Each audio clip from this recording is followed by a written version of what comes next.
Hello guys, my name is Anna and I'm from Ukraine, and I vlog daily to keep you updated on real-life situation in my country since the start of this awful war with Russia. If you're new to the channel, check my videos and subscribe because the world needs to know more about Ukraine and modern technologies allow us to do so.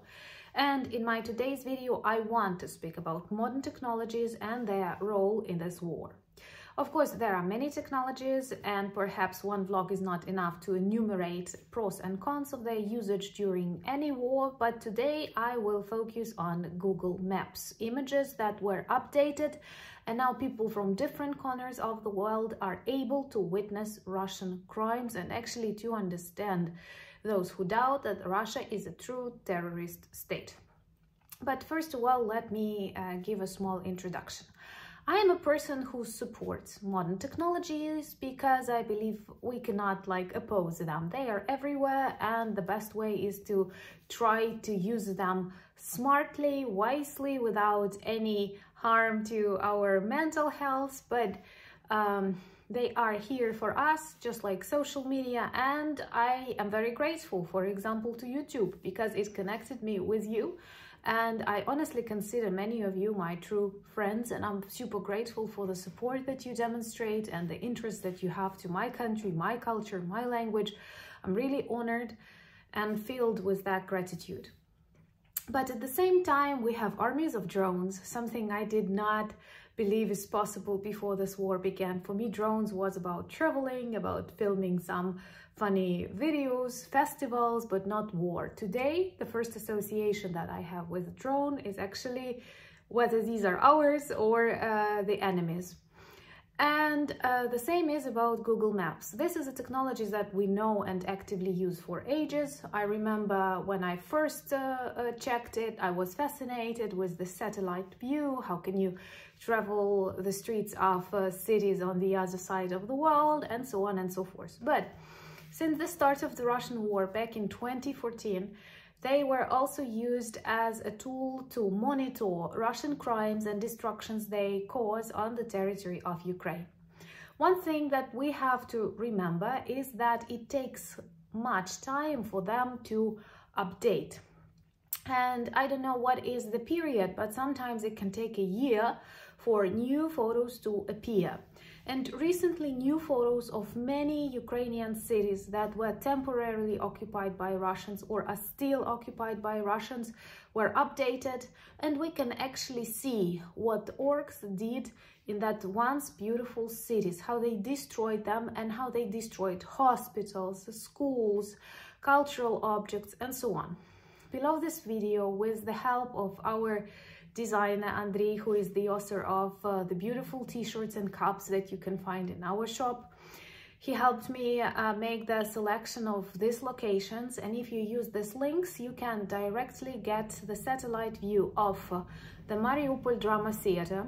We all know that this is a symbol of this tragic war because hundreds of people were trying to find their shelter in the cellars of this drama theater. There were lots of notices everywhere, children, but Russian orcs continued bombing in, bearing pregnant children, old people who were trying to find shelter. This is an example of a very awful crime against humanity, and I believe Russian regime will be persecuted for that. So now you can see the images of that theater after orc targeted it. Also, there are images of Azovstal. Azovstal is a symbol of Ukrainian resilience. This is a really big plant that was once a very successful Ukrainian enterprise, but today it is a reminder of how Ruski Mir looks in reality.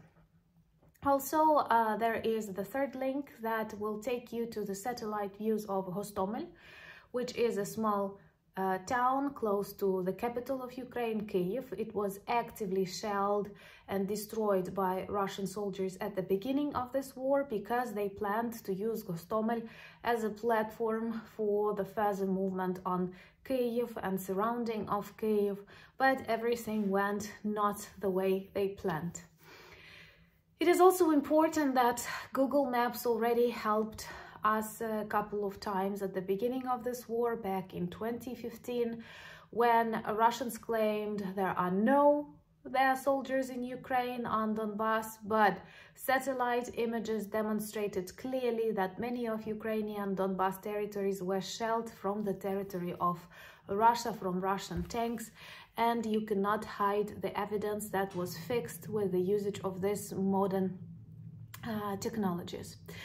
And I think that it is a great tool and instrument that helps us fix all of these terroristic acts, even if professional photographers and witnesses cannot do it.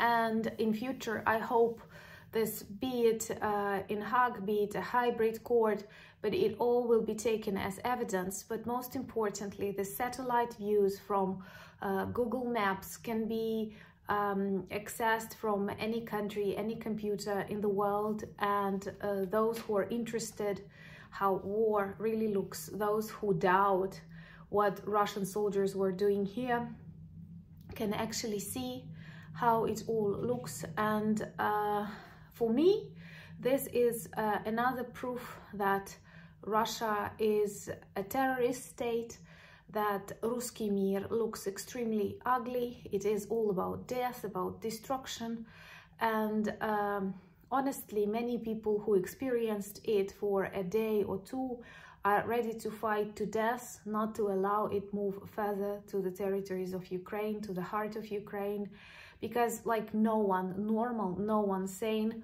wants to live in Ruski Mir surrounding. To tell you the truth, I have come up with a metaphor that also describes this situation really good, that now scenes of Russian soldiers can be visible even in space.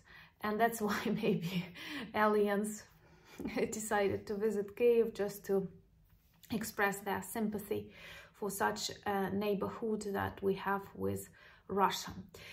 So below this video, I will leave links to the new Google Maps satellite images of the locations that were destroyed by Russian orcs. Traveling around these cities, of course, you will feel bad, but believe me, living in Ukraine and living in these cities, you feel much worse. That's why we have to realize how evil Russia is, and that we have to stop it, and the sooner the better, because every day leads to new destructions that are not yet visible on Google Maps, but they are already visible in real streets. So we have to stop them, and you can witness that from the safety of your houses, but we all have to see it. We have to realize the size of the destructions. Not all images were updated. Sometimes you will see this like borderlines, normal city and destroyed city, because some photos are still uploading, and this is a long process. But anyway, it already gives you a picture of what Ruski Mir is, how it looks, how it destroys infrastructure, and how difficult it will be for us to rebuild Ukraine. But hopefully we'll make it. But first we have to win. Anyway, the links are in the first pinned comment below this video, and I'm very grateful for your support and that you stand with us in these dark times. Thank you for buying me coffees, becoming my patrons. Subscribe to my Instagram and Twitter. You can find the links in the description of this video too. Thank you so much for being friends. This means a lot to me. Slava Ukraini!